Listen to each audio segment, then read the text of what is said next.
Class 10th exercise 6.5 question number 6। बच्चों ये जो क्वेश्चन है इसमें इसको मैं दो मेथड से बताऊंगा। ठीक है, मैं दो मेथड से इसलिए बता रहा हूं क्योंकि कभी कभी कुछ स्कूलों में पहली वाली मेथड बहुत इजी है, लेकिन पहली वाली मेथड को बहुत सारे स्कूल वाले स्वीकार नहीं करते हैं। क्यों नहीं करते हो तो वही जाने, मेरे को तो नहीं मालूम। बाकी दोनों मेथड सही है। आप एग्जाम में कोशिश करना सेकंड मेथड से करें, और अगर भूल जा रहे हैं तो फिर फर्स्ट मेथड से करना। फर्स्ट मेथड थोड़ी इजी है, सरल है। तो सबसे पहले मैं फर्स्ट मेथड ही बता रहा हूं। ठीक है, कभी कभी किसी को दिक्कत रहती है कि बोले ये स्टेटमेंट कहाँ से आ गया, क्या आ गया, यूं, इसलिए इसमें एक स्टेटमेंट आता है। तो ऐसे बाकी ये बहुत सरल मेथड है। ठीक है, तो चलो शुरुआत करते हैं अपन। इसलिए मैं दोनों मेथड से बता रहा हूं। ABC is an equilateral triangle. तो भैया मैं एक एबीसी बना रहा हूं आपके सामने। ये देखिए, इसको नाम देता हूं ए, ये बी और ये सी। ये एक समबाहु त्रिभुज है।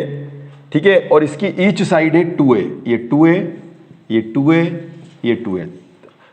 ठीक है, सेंटीमीटर मीटर कुछ भी हो सकता है। Find each of its altitude. ठीक है, तो अपन सबसे पहले गिवन लिख लेते हैं।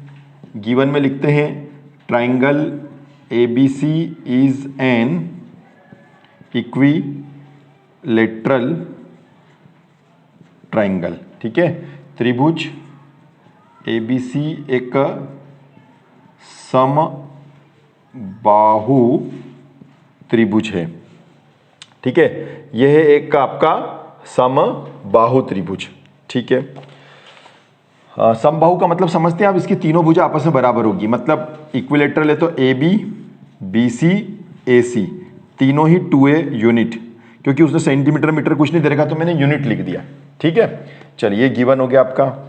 फिर उसने बोला है टू फाइंड, आपको ज्ञात करना है, आपको फाइंड करना है, निकालना है। क्या ज्ञात करना है?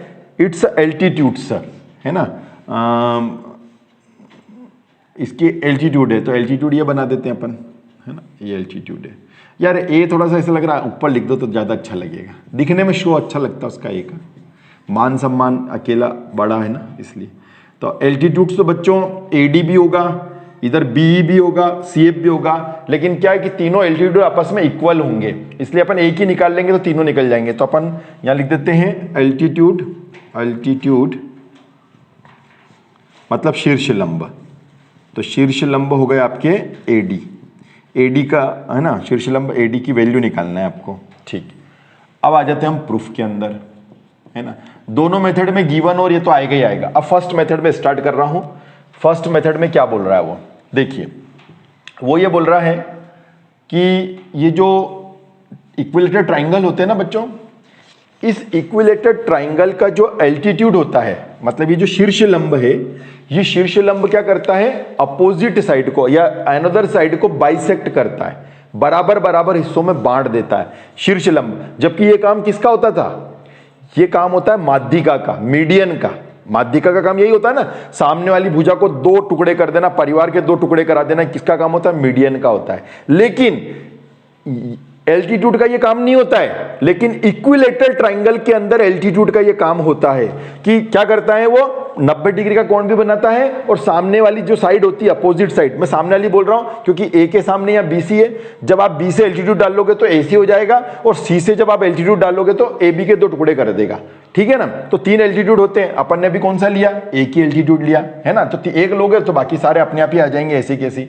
तो बस ये लाइन है इसके अंदर। तो मैं यहाँ पर लिख रहा हूं, क्या कथन है वो? समबाहु त्रिभुज का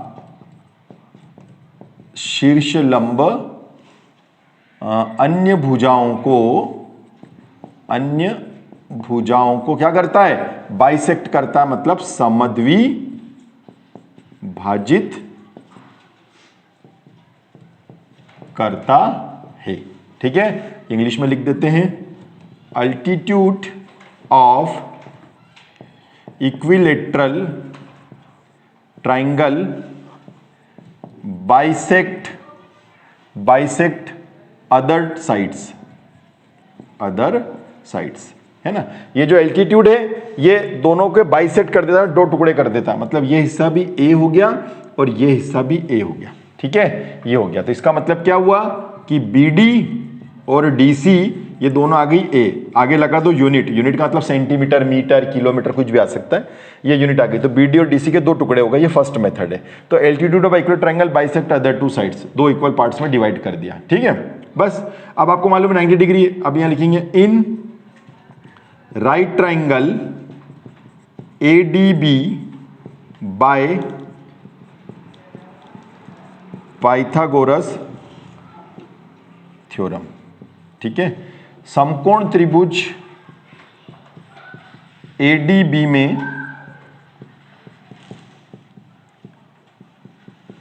पाइथागोरस प्रमेय से। पाइथागोरस प्रमेय क्या होती है? हाइपोटेनस का होल स्क्वायर, बेस का स्क्वायर, परपेंडिकुलर का होल स्क्वायर, मतलब कर्ण की घात 2, आधार की घात 2, लंब की घात 2, ठीक है, ये होती है। चलिए अब अपन आ जाते हैं, हाँ भैया 90 डिग्री अपन ये वाला लिया, यहाँ पे भी 90 डिग्री है, 90 डिग्री यहाँ पे भी है। 90 डिग्री के जस्ट सामने कौन होता है? 90 डिग्री के जस्ट सामने हमेशा हाइपोटेनस होता है, कर्ण होता है। तो कर्ण कौन है? 2a, तो ये देखो 2a लिख दिया अपन ने। अच्छा, बेस कौन है भाई साहब? बेस है a, अच्छी बात है। और परपेंडिकुलर कौन है? परपेंडिकुलर है AD, परपेंडिकुलर है AD, मतलब एल्टीट्यूड है AD, ठीक। चलिए आगे चलेंगे, यहां तक अपन पहुंच गए। अब पाइथागोरस प्रमेय क्या कहती है? 2 2 जा 4a स्क्वायर, यहां पर आ जाएगा a का स्क्वायर, AD स्क्वायर ऐसा का ऐसा। चल एक काम कर, इस a स्क्वायर को इधर भगा दे, ये भगा दिया, AD स्क्वायर। 4 में से a गया तो कितना बचेगा? 3a स्क्वायर, ये 3a स्क्वायर बच गया। हमने पूछा क्यों रे AD स्क्वायर तेरे को उधर ले जाएं? बोले हाँ ले जाओ भाई साहब, ये ले चले गए। अब आगे देखिए आप, AD तो ऐसा का ऐसा, ये जो 3 है ना, इसका वर्गमूल कितना आएगा? √3, और a स्क्वायर का कितना आ जाएगा? a आ जाएगा, ये देखिए, है ना। तो ये AD की वैल्यू होगी √3a, ये जो AD था ना, इसकी क्या वैल्यू हो गई? √3 हो गई। तो इसको यहां पर आप लिख दो शीर्षलंब एल्टीट्यूड, एल्टीट्यूड लिख देते हैं अपन, है ना, यहाँ पे लिख देते हैं एल्टीट्यूड मतलब शीर्षलंब। तो शीर्षलंब आपका कितना आ गया? AD इक्वल √3a, और आगे लगा दो यूनिट। यूनिट लगाना अच्छा रहता है, सेंटीमीटर, मीटर कुछ भी हो। क्वेश्चन में कुछ दिया नहीं है तो अपने को अपना दिमाग का यूज करते हुए करना है, ठीक है। ये आ गई भाई साहब आपकी फर्स्ट मेथड। अब देखते हैं अपन सेकंड मेथड, आंसर सेम आएगा। मेथड देख लेते हैं, ये सेकंड मेथड है। सेकंड मेथड में बच्चों diagram same, given, to find, ये सब सेम आएगा। अब यहां से प्रूफ आपका चेंज हो जाएगा। तो चलो प्रूफ ले लेते हैं अपन। अब प्रूफ के पास आ जाते हैं। अब हम ये थोड़ा सा रफ कर देते हैं पहले, ये अभी नहीं आया है ना, ये बाद में आएगा प्रूफ के बाद। तो चलो प्रूफ के अंदर क्या करते हैं अपन, ये पाइथागोरस थ्योरम भी लगेगी, वहां पे भी लगेगी। बस ये जो ए जो आ रहा है, अभी हमारा ए कैसे जल्दी से आ गया? हमने एक स्टेटमेंट लगाया कि इसका जो एल्टीट्यूड होता है किसका, इक्विलेटरल ट्रायंगल को दो पार्ट में डिवाइड कर देता है, उससे फटाक से ए आ गया। दो थे, दो में से आधा ए इसको मिला, आधा ए इसको मिल गया। यहां पर पाइथागोरस सब सेम लगेगी, दिया सब सेम लगेगा, बस ये जो ए आएगा ना, इसका रूप बदल जाएगा, ए दूसरी तरीके से आएगा, ठीक है ना। पहले हम निमसिटी से जा रहे थे, अब हम छावनी से होते हुए जाएंगे। तो ठीक है भैया, तो अब देखते हैं, शुरुआत करते हैं। तो अपन एक काम करते हैं, इन दोनों ट्राइंगल को, किन किन को यहां लिखता हूं मैं, in triangle ADB and triangle ADC, इन दोनों को आपको कॉन्ग्रेंट प्रूव करना पड़ेगा, सर्वांग सम सिद्ध करना पड़ेगा। सर्वांग सम का मतलब समझ रहे हो, 9th क्लास वाला। तो 9th क्लास वाला जैसा सिद्ध करना पड़ेगा। तो कर देते हैं अपन। हाँ भैया, AB 2A है, इस ट्राइंगल की AC भी 2 है, तो AB और AC दोनों आपस में बराबर हैं, है ना, गिवन है आपको, है ना, ये देखो गिवन में लिखा है, तीनों आपस में बराबर है। तो ये अपन ने AB और AC दोनों लिख लिया, ठीक है भाई साहब। दूसरी बात बताओ, तो बोले 90 डिग्री यहां पे भी बन रहा है, 90 डिग्री यहां पे भी बन रहा है, अच्छी बात है। ADB और ADC यहां पे लिख देंगे ईच एंगल 90 डिग्री, ये आ गया साहब, ठीक। तीसरी बात बताई जाए, तो तीसरी बात में AD इसमें भी है, AD इसमें भी है, तो AD क्या आ जाएगी आपकी, कॉमन साइड आ जाएगी। तो AD हो गई आपका कॉमन साइड, है ना, कॉमन साइड हो गई।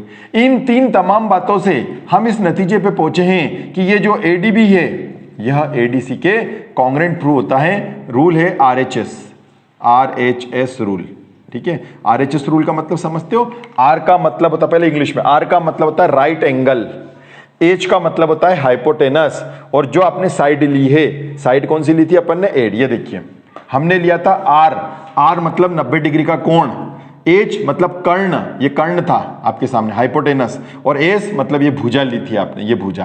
तो यहां पर आपको समझाने के लिए लिख भी देता हूं, ये कौन था?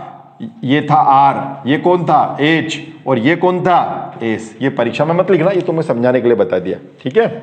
चलिए, ताकि आपको दिक्कत नहीं आए। ये पाइथागोरस को मुझे बिगाड़ना पड़ेगा, जबकि इसकी जरूरत पड़ेगी, अभी आएगा वापस से, ये लाइन पूरी लिखनी पड़ेगी मुझे, ठीक है। पर अब करो क्या, इसके लिए आपको रफ करना पड़ेगा। चलिए, कॉन्ग्रेंट प्रूव हो गए? बोले यस सर, कॉन्ग्रेंट प्रूव हो गए। कॉन्ग्रेंट प्रूव होने के बाद में हम बीडी और डीसी को आपस में लिख सकते हैं क्या रे? बराबर लिख सकते हैं। कॉन्ग्रेंट होने के बाद में बोले हाँ लिख सकते हो। कैसे लिख सकते हो आप? ए बी और ए सी हो गया, A D B A D C हो गया, ए डी ए डी आ रहा, ठीक है। तो आप लिख सकते हो B D equal C D, ऐसा लिख सकते हो। कारण सीपीसीटी से, सीपीसीटी से आप ऐसा लिख सकते हो, बीडी और सीडी दोनों आपस में बराबर हो गए। तो पूरा कितना था? पूरा था 2 है। अब थोड़ा सा लाके, हालांकि आपको मालूम पड़ गया कि ये पूरा 2 है और बीडी और डीसी दोनों आपस में बराबर है, तो ए और ए होगा, अंडरस्टूड है। लेकिन थोड़ा सा करके दिखाना पड़ेगा। ये देखिए, इसको डाल देंगे अपन समीकरण नंबर 1, है ना। अब देखो बीसी जो है ना, बीसी बच्चों, ये बीसी 2 पार्ट से मिलकर बना है। किस किस से? बीडी जलैले और डीसी से। अच्छा, क्यों रे? बीडी अगर मैं तेरे को 2 बार लिख दूं तो चलेगा? बोले हाँ चल सकता, क्योंकि हम दोनों आपस में बाई बाई हैं। देखो कहाँ से मालूम पड़ा? फ्रॉम इक्वेशन 1, समीकरण 1 से मालूम पड़ा कि हम दोनों बाई बाई हैं। तो बीडी की जगह आप सीडी लिख दो, सीडी की जगह बीडी लिख दो, लिख दिया भाई साहब। अब बीडी बीडी कितने हैं? 2 बीडी है भाई साहब, 2 बीडी है। अच्छा 2 बीडी है, बीडी बीडी कितना होगा? 2 बीडी, ठीक। अब आप बताओ क्यों रे बीसी तेरी वैल्यू क्या थी? तो बीसी ने कहा साक्षात मैं तो 2a था, और बीडी 2 बीडी से 2 कैंसिल हो गया, तो ये आ गया साहब बीडी की वैल्यू क्या आ गई? a unit.